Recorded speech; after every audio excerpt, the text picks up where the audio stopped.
Okay, well, as we talked before we turned on the microphones here, the DeMe Wilderness is an area that's been near and dear to my heart. I first got seriously involved in forest issues during that fight.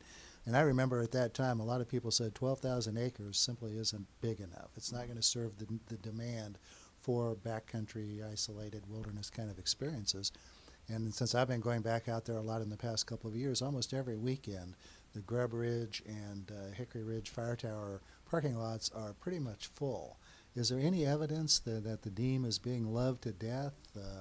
Any thought of expanding? I know it takes congressional action to actually expand the wilderness area itself, but are you actively engaged in sort of promoting that sort of backcountry experience in places other than the DeMe to maybe relieve some pressure? Or maybe it's not necessary. I don't really notice a lot of problems as I'm walking. I mean, some of the valley trails are pretty mucky, especially this year, but Yeah, the forest has actually done quite a bit in the DeMe.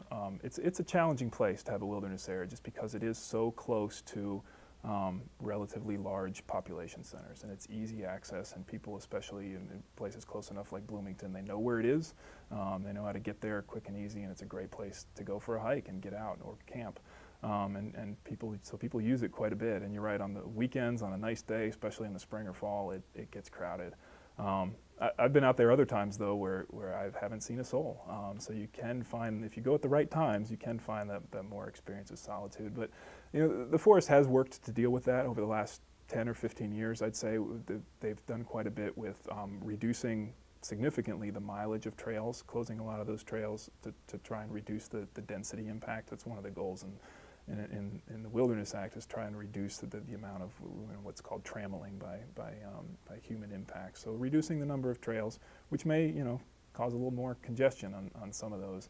A lot of the trails have been, and we're still looking at other areas where we might reroute some of the trails where they weren't maybe ideally located because of drainage or the topography or the soils there are not good, so it leads to heavier impacts on the ground.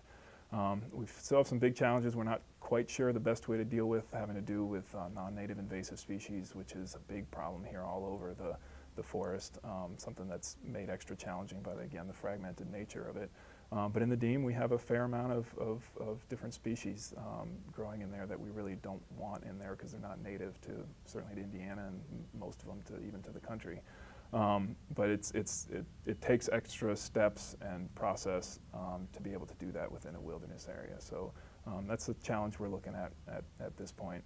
We want to encourage people to get out in the woods, but it's sort of a double-edged sword. You get too many folks, and they can have significant impacts on the land. I'd say, like I said, I've been on the DeMe and on the right days, and you don't see a single soul out there, which is you can kind of enjoy being in the woods and listening to the silence, basically. But I've had that same experience in other parts of the forest too. There are we have some amazing trails on the south end of the forest that I think not as many people go to, just because it is a further drive from the bigger population centers that we have. Places like the Mogan Ridge Trail System and Hickory Ridge area, or Hemlock Cliffs area. I know Hemlock Cliffs gets a fair amount of attention too, and people do make the drive for that one. But compared to the northern area, not as much. So, if people are looking for that solitude kind of opportunity, there's a lot of other places that they can get it. And it's not just on the national forest. That's a great thing we've got in southern Indiana, is we've got this network of other lands. There's state forests, there's state parks. There's a lot of opportunities out there for people to get out and explore. okay. Well, that's a good segue, mentioning the state forest, because the last thing I wanted to ask you about is, certainly within the environmental community, I've heard discussion and rumors that the state has been pressuring the Forest Service to transfer some of its land to the state. Is there anything to that? No, that's certainly nothing anybody from the state has approached me about. Whether that was part of the dialogue in the past, I don't know, but not since I've been here. And it's not a force, if that were to be asked, it's not a Forest Service decision. That would take an act of Congress to transfer lands from the national forest into the state. And frankly, it's without precedent, really. There's no area, no part of the country that I know of where that has happened. The great benefit, the Hoosier National Forest belongs to the American people, all of them, across the country, not just the people of Indiana. And that's a great thing. It's just the same as us living here in Indiana, residents of this state. We're equal part owners of the Mount Hood National Forest in Oregon, and the San Bernardino in California, and the Arapaho Roosevelt in Colorado. It belongs to all the American people. And so, that's just, it's a tremendous thing, and it's something to be proud of. And I don't know if it's one of your questions, but I hope maybe you'll ask me how that came to be. Sure, go ahead. So, Well, actually, before we get to that, how about land acquisition? When I was covering the forest at the HT, we were 188,000 acres. Now we're up to 202,000 acres. Do you see any acquisition expansions going forward here? On a small scale, it's something that we're always working on. It's a challenging thing because we don't get a regular appropriation for purchasing land. The forest has grown over the years steadily over time. We tend to acquire priority lands that are either needed for habitat improvement or for access. A lot of times we have chunks of land that are isolated and there's no public access to get to it, so filling in the puzzle pieces helps do that. Always on a willing seller basis. If people are looking to sell their land, and they come to us if there's an opportunity.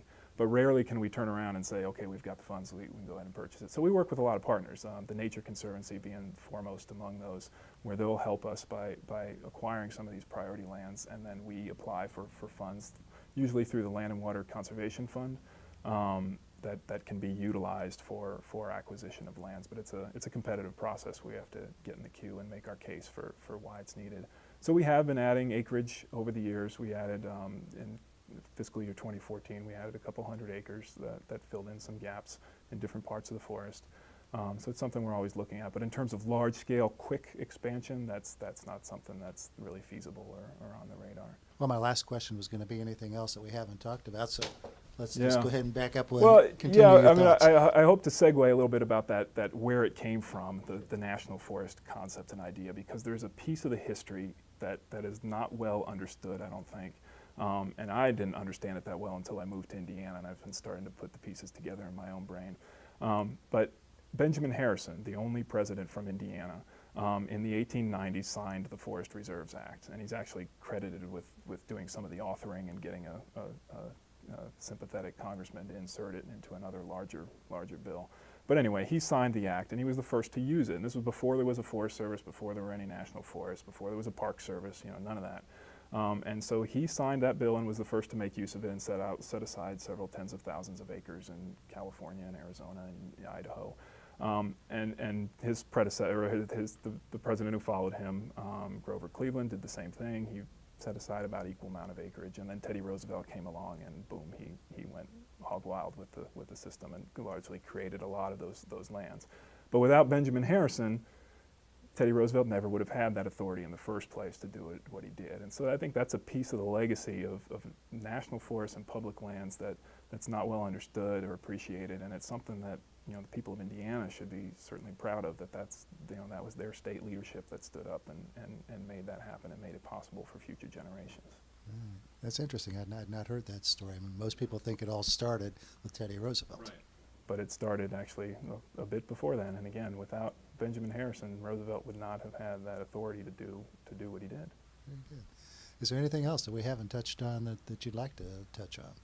No, I think I mentioned it already a little bit, but I just want to encourage the people of Southern Indiana to become as I know many of them are very knowledgeable, but to become even more so and understand the diversity of opportunity that we've got here. This is a wonderful place to live and work and just be a part of. Southern and Central Indiana has the diversity of lands, and that I'm including everything in that, from national forests and the state DNR lands. Which you want to get down to the minutia. There are differences in how we manage things and why we manage things the way we do, and those are very important. But for Joe Public, who's looking to enjoy public lands, or just the quality of life that comes with having forests around him, that's kind of inside baseball stuff. I think for the rest of the folks, I think there should be a lot of pride and appreciation for what we've got in that network of public lands within the state, and especially this part of the state.